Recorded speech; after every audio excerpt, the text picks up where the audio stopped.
are right here in Berlin. As you know, Berlin is not only the capital of Germany, but one of the main centers of the European Union.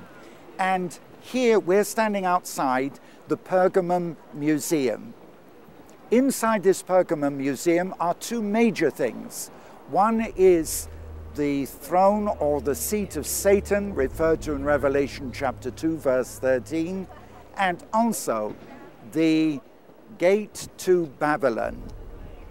And both of these are not reconstructions, they are the originals, taken from Pergamum and from Babylon.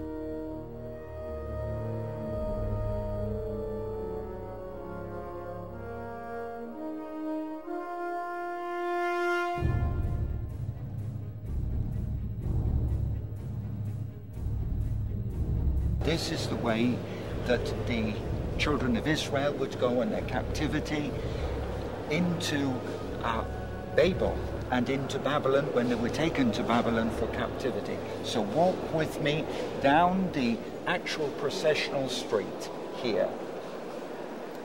Now in front of me I'm actually looking at the Ishtar Gate, which is known because it has 337 snake gods on it.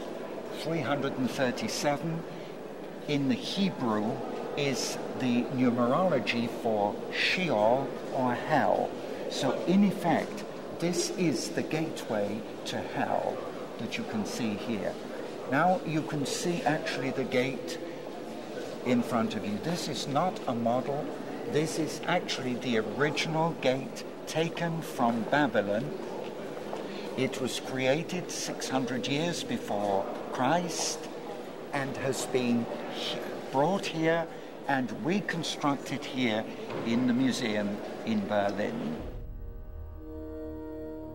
In the previous part of this documentary, we saw the woman Europa sitting on the beast.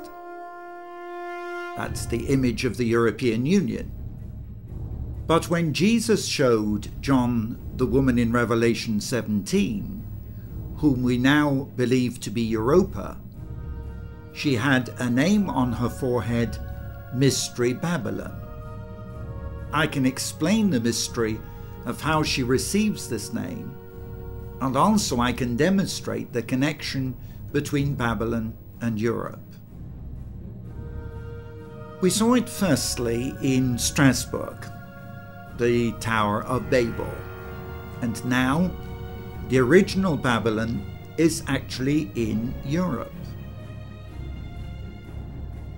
600 years before Christ, after years of rebellion against God, the Jewish people were driven captive from Jerusalem into exile in Babylon. The haunt of demons, sorceries and spells, the very place chosen by the devil Lucifer to establish his world government in rebellion against God. In the Bible, in Psalm 137, we see that these exiles wept by the rivers of Babylon when they remembered Jerusalem. Why? Well, in Babylon was the ziggurat, the rebuilt Tower of Babel, symbol of defiance against God, and the temple of Marduk, Baal by his other name, the dragon god, an evil spirit worshipped by self-torture and human sacrifice. Surely the devil himself.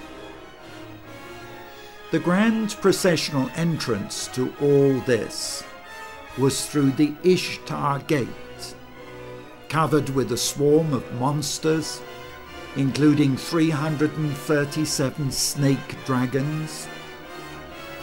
This number 337 in Hebrew numerology means Sheol or hell. Surely, this was the gateway to hell on earth. No wonder, when by a miracle God released the Jews from Babylon 70 years later, their mouths were filled with laughter and their tongues with singing. But where is Babylon today? Oh yes, it's being rebuilt by Saddam Hussein outside Baghdad in Iraq. But before he did this, the original Babylon came to Germany. In 1898, Germany's Kaiser Wilhelm II visited the Holy Land in his capacity as King of Jerusalem. And 1 year later, he began excavations at the ancient site of Babylon. In 1913, he brought to Berlin the first pieces of the gate and the processional way that are covered with the 337 snake dragons, Babylon's entrance to hell on earth. 1 year later, Germany was at war with the world. 10 million died in just 4 years. By 1930, the entire processional way was re-erected in Berlin. Was it Babylon's snake dragon god, the devil himself, that spoke through Hitler, announcing the final solution to the Jewish question? A solution which resulted in the Holocaust of 6 million Jews in Europe. Not only that, but Hitler's Second World War, that's from the years 1939 through to 1945, was truly hell on earth.